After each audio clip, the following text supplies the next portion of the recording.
So if you just observe yourself, you might notice if you're denying something that's already happened, if you're fighting something that you cannot change, if you're ignoring reality. Once you observe yourself carefully enough, you start to see the reality that happened. And like I said, you don't have to like it. It's probably something painful if you've been struggling with it, right? It's unwelcomed, but it's your reality. And it's not going to change. So you have to practice accepting it.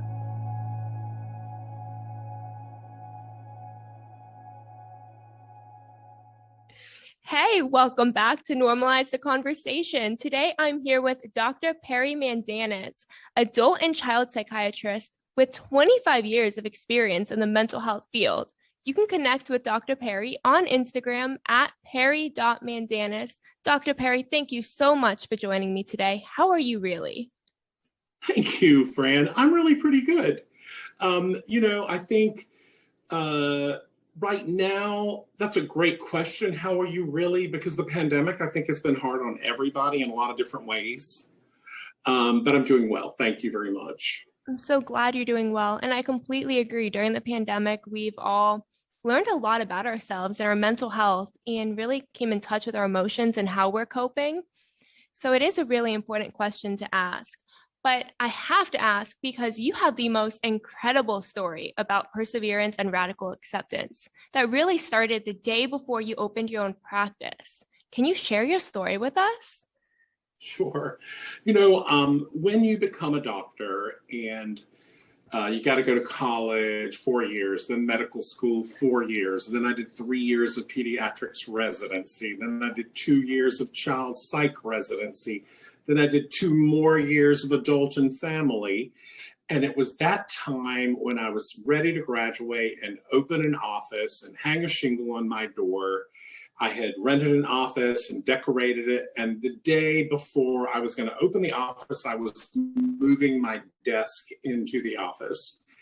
And while moving the desk, unfortunately, I fell down a flight of stairs and broke my back and injured my spinal cord and became wheelchair dependent on that day for the rest of my life. That was like 30 something years ago.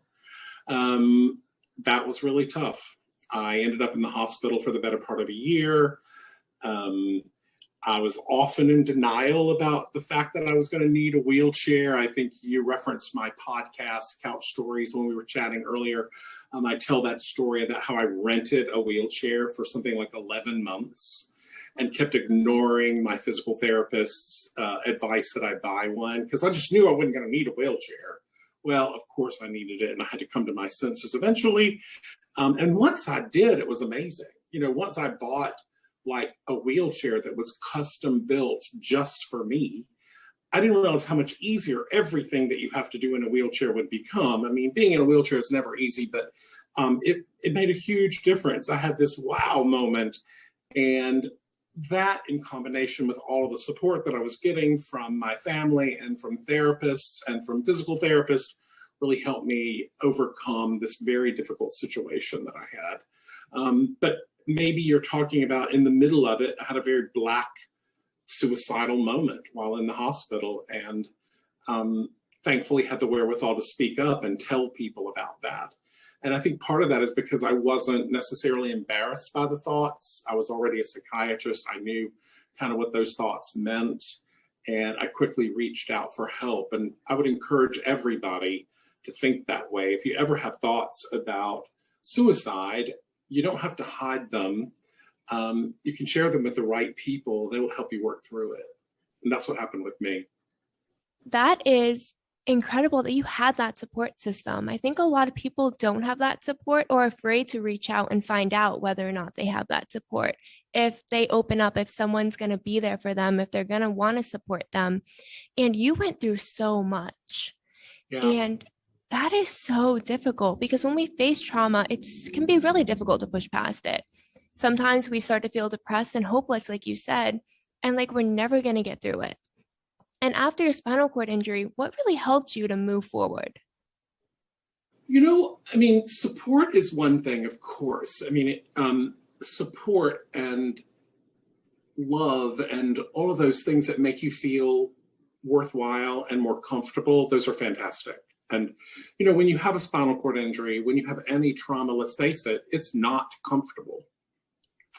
And most of us reject discomfort because it's not comfortable, right?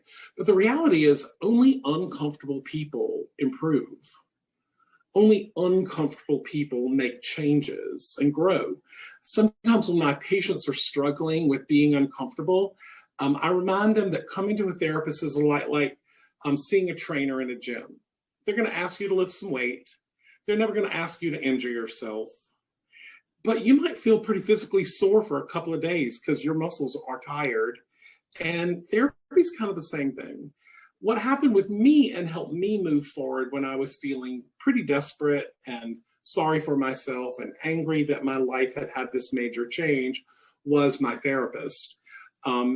He met with me at a spinal cord injury hospital. So that meant all of his patients were just like me. Everybody had had a spinal cord injury. And he continued to follow them often for years sometimes. And what he shared with me was that victims of a spinal cord injury in his experience would fall into two groups. Group one, he said, were the people who stayed mad and angry about it and allowed it to cause them to have an unhappy life. And then he said group two were happy people in wheelchairs. Like, happy people in wheelchairs. That had to be me. And it was a choice that you just have to make. And he told me that moving forward after a trauma, it's going to be hard no matter what. But part of it is just the decision to do it. And if you look at the word decide, Fran, the word decide comes from the same root as suicide, homicide, decide. It basically means choose one, kill off all the others. So I decided I'm going to be in group two, no matter how hard it is. Somehow I'm going to figure out how to become one of the happy people in a wheelchair.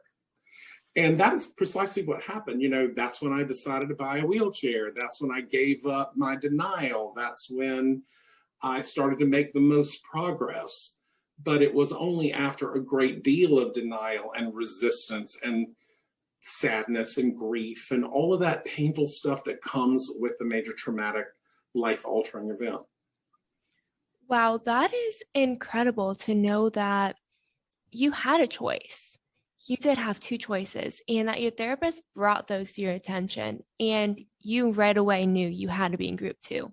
You had to be a happy person in a wheelchair because the other option was just too painful to live in it every single day and never be able to move forward.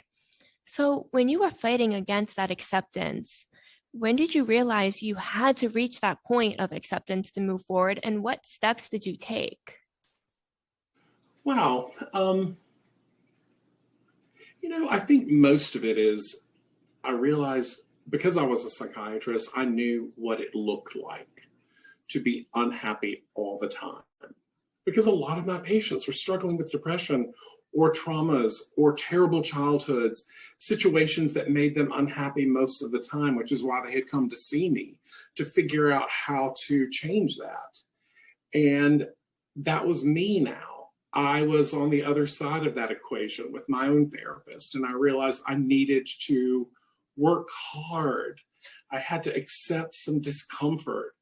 I had to accept some compromises. You know, we've tossed the term radical acceptance around a lot, and I'm sure you're going to talk about that too. But, you know, when we talk about accepting something that's happened to you, accepting a trauma, that doesn't mean you have to like it. That doesn't mean it's going to be comfortable or okay with you. It can, in fact, be very much not okay with you. Yeah. But if it's your reality, you have to come to grips with it and make your peace with it and figure out how you're going to live the richest, best possible life that you can given these new circumstances. And that's what I set my sights on.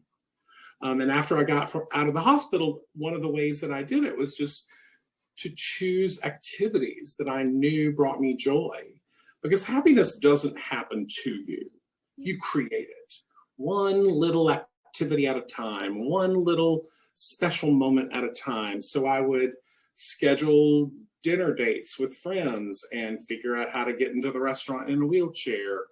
Or I joined a choir because I was a musician and they found a way to seat me in the choir in the wheelchair. But that way I could sing again. And little things like that, you know, one after another added up. And that's how I sort of came out of that dark period in my life.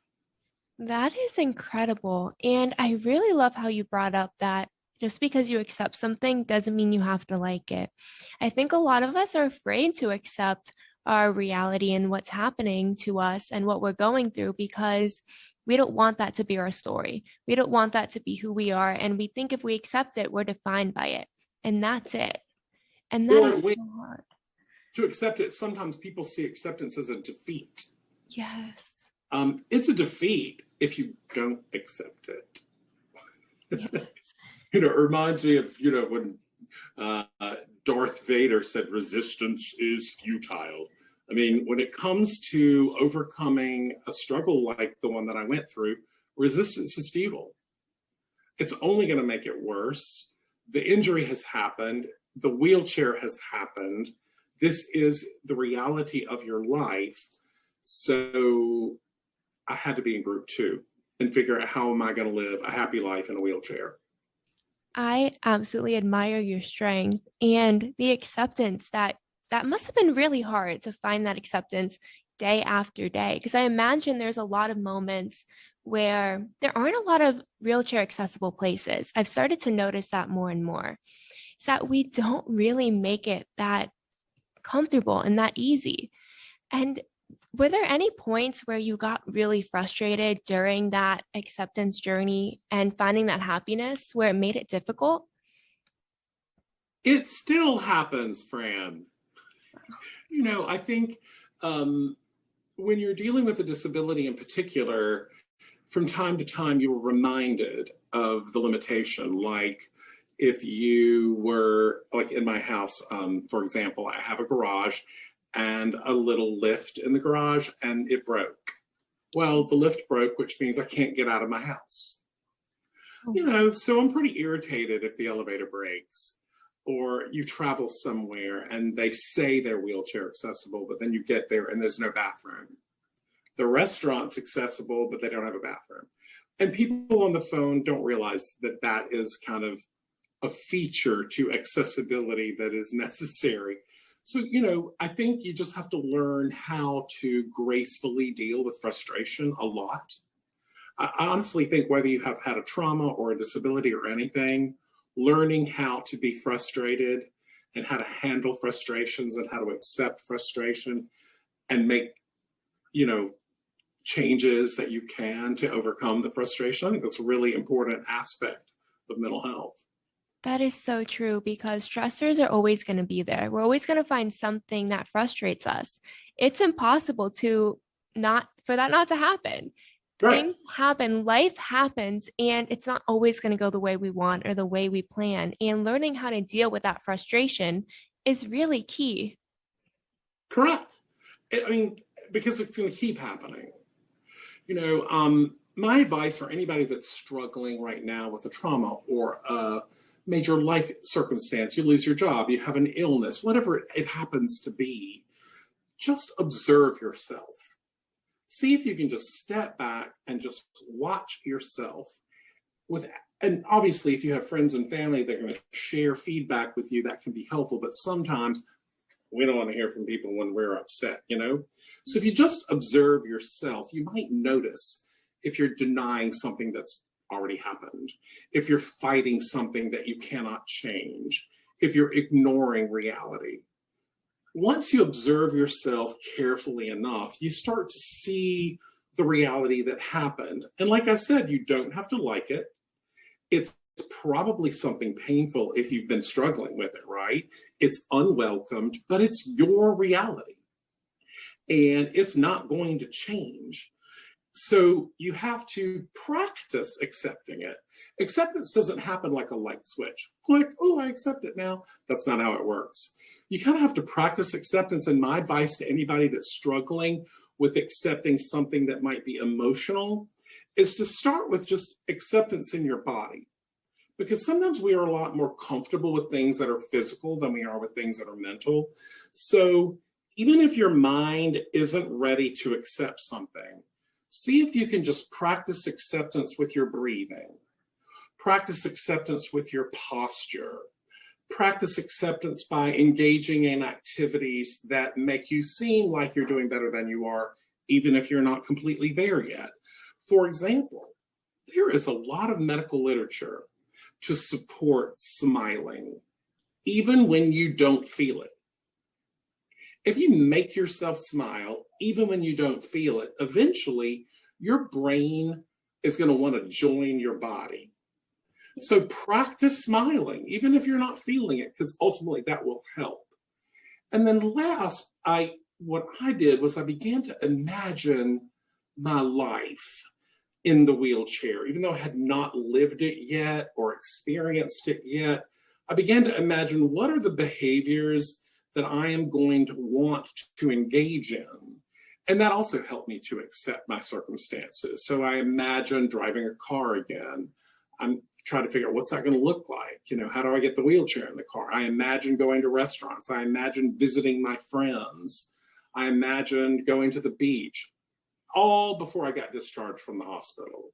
Wow. So just imagining what behaviors you will begin to engage in if you were able to accept kind of gives you a plan if you think about it. You know what you want to be doing that'll help you get better, help you accept the circumstance, and help you have a list of activities that you know you like. Wow, that is amazing advice. And you hit so many important points. First of all, that mind-body connection. We often forget how strong that is. And when you force yourself to smile, it can feel so difficult at first. I'm that person who smiles through everything. And people are like, why are you smiling? Why are you laughing? And I'm like, because if I laugh enough and I smile enough, eventually I'm going to feel that way. Mm-hmm. And it's the better option than feeling so sad and sorry for myself. Because when I get to that point, I can't function. I can't live in that. I get so angry and I scream and I cry and I just don't want to keep going. But when you laugh, when you smile, when you make yourself believe it, over time, you do start to actually believe it. And it's so powerful. I want to say a fine point, though, because I wouldn't want any of our listeners to think that we're suggesting that you not scream and feel sad and get angry. My advice is feel the feelings first, then move on. So you have to embrace those feelings of disappointment, sadness, grief, anger. Yell, scream, pound on a desk, and then make an effort to smile and see if it helps. Because the truth is, your reality is your reality, and it may not be comfortable. Exactly. You don't have to like it or approve of it, like we've said a few times, but if you resist it and if you deny it, you're not going to get to a place where you can accept it and then accommodate it and be flexible and be adaptable. That's an important part of being resilient, is learning how to roll, Exactly. And that's such a great point you brought up, because you do need to feel your feels and never hold it all inside. It is so painful to hold it all inside, and it's going to come out in a different way, in a way that you don't want it to, in a way that you don't mean for it. So it's so important to feel your feels and then find coping mechanisms that work for you. Like you said, imagining your life that way. And then all the things that made you happy, like dinner parties with your friends and singing in the chorus, finding those coping mechanisms that help you feel better and that help you adjust. Yes. Oh, and I'll tell you, you're going to feel stuck from time to time. That's just what happens. We all get stuck and mad and sad and can't seem to think our way out. I have a great little exercise that I'm very fond of that involves one piece of paper, draw a line down the middle of it, and just list the pros and cons of a decision that you're making. So I'll use my wheelchair, for example. You know, I had been renting a wheelchair for 11 months because I was in denial that I was going to need one. So my therapist recommended this little exercise to me. Do the pros and cons of that decision. Well, you know, the cons are it's expensive. I'm not learning how to use my own wheelchair. It's heavy. It's a hospital chair. It's all of these things that are not very easy.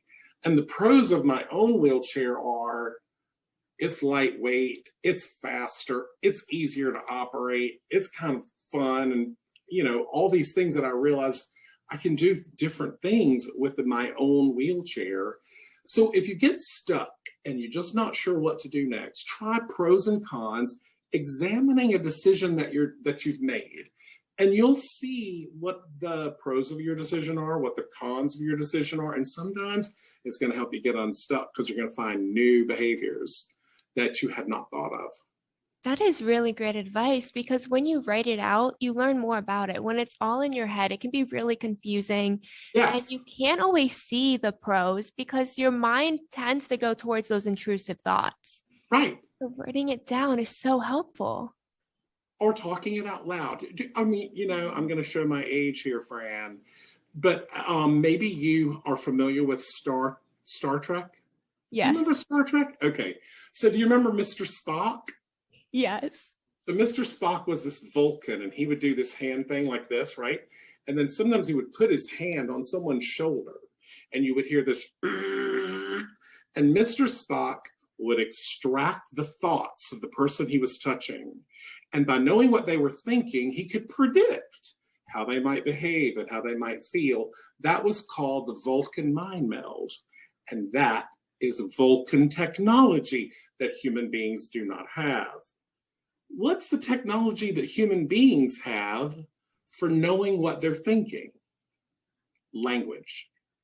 Wow. When you speak it or write it down, it becomes a thought that you're aware of. And once you're aware of the thought, you can change the thought. But writing it down is really important. That's why journaling helps people, because they see things in their thoughts that they hadn't really realized were messing with them. That's why seeing a therapist and talking out loud can help.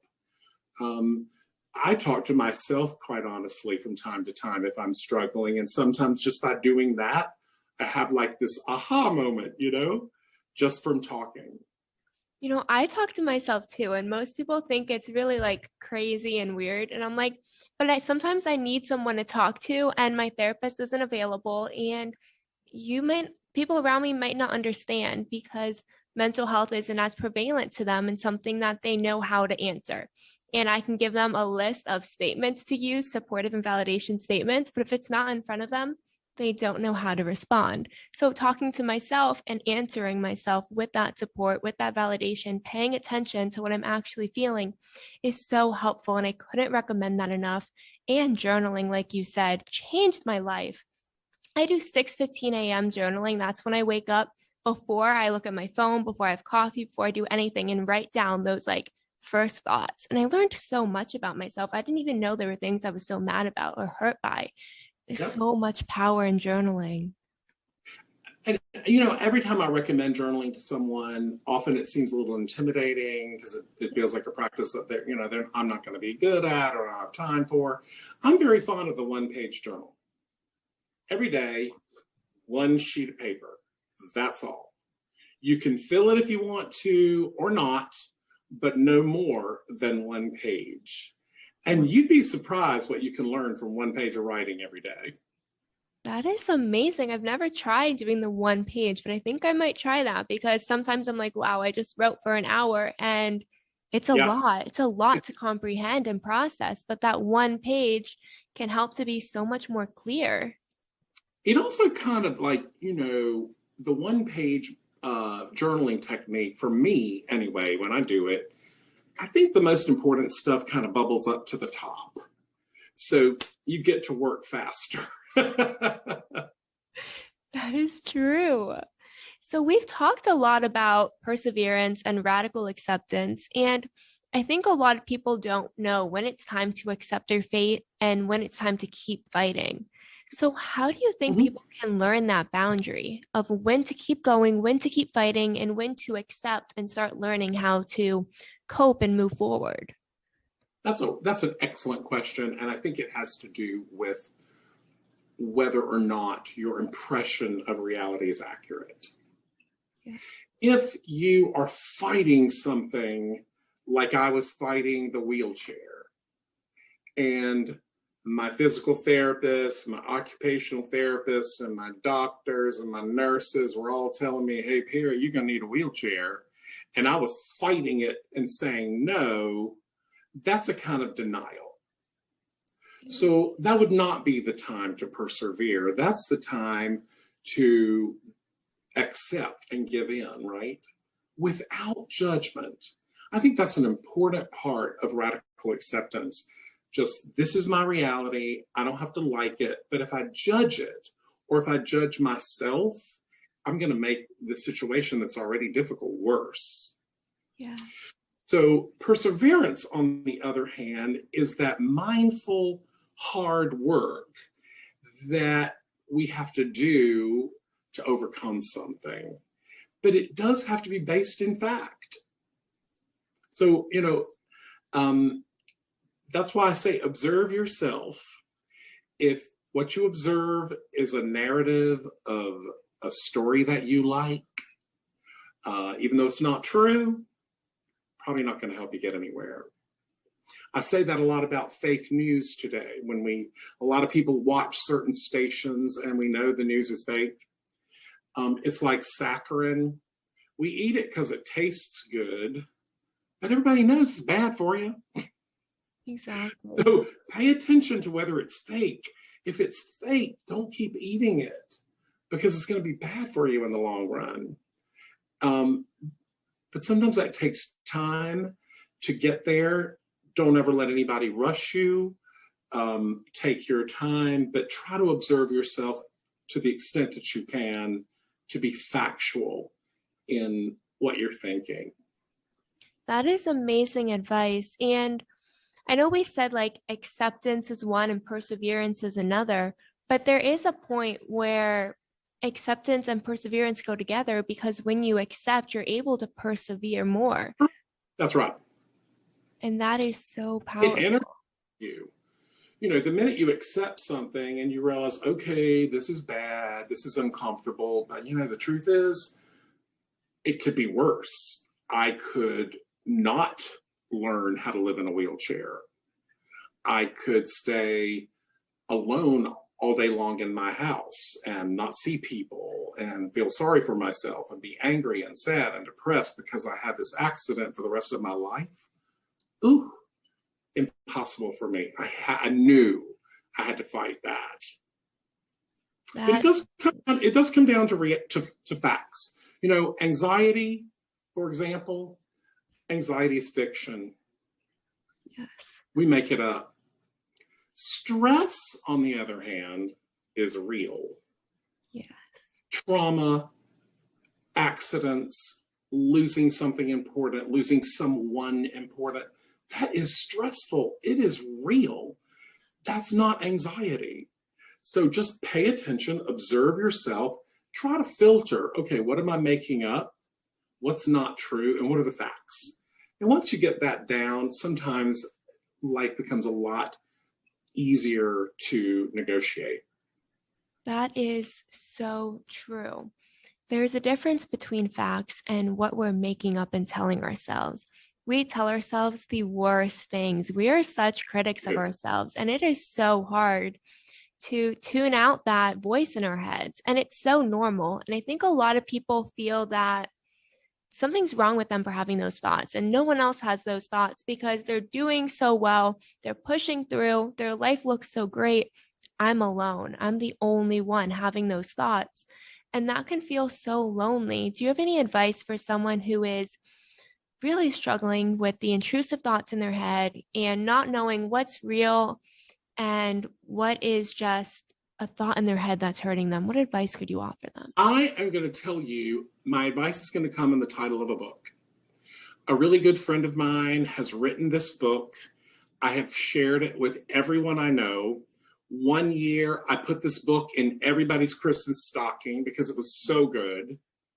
And the book is called Taming Your Gremlin by Richard Carson.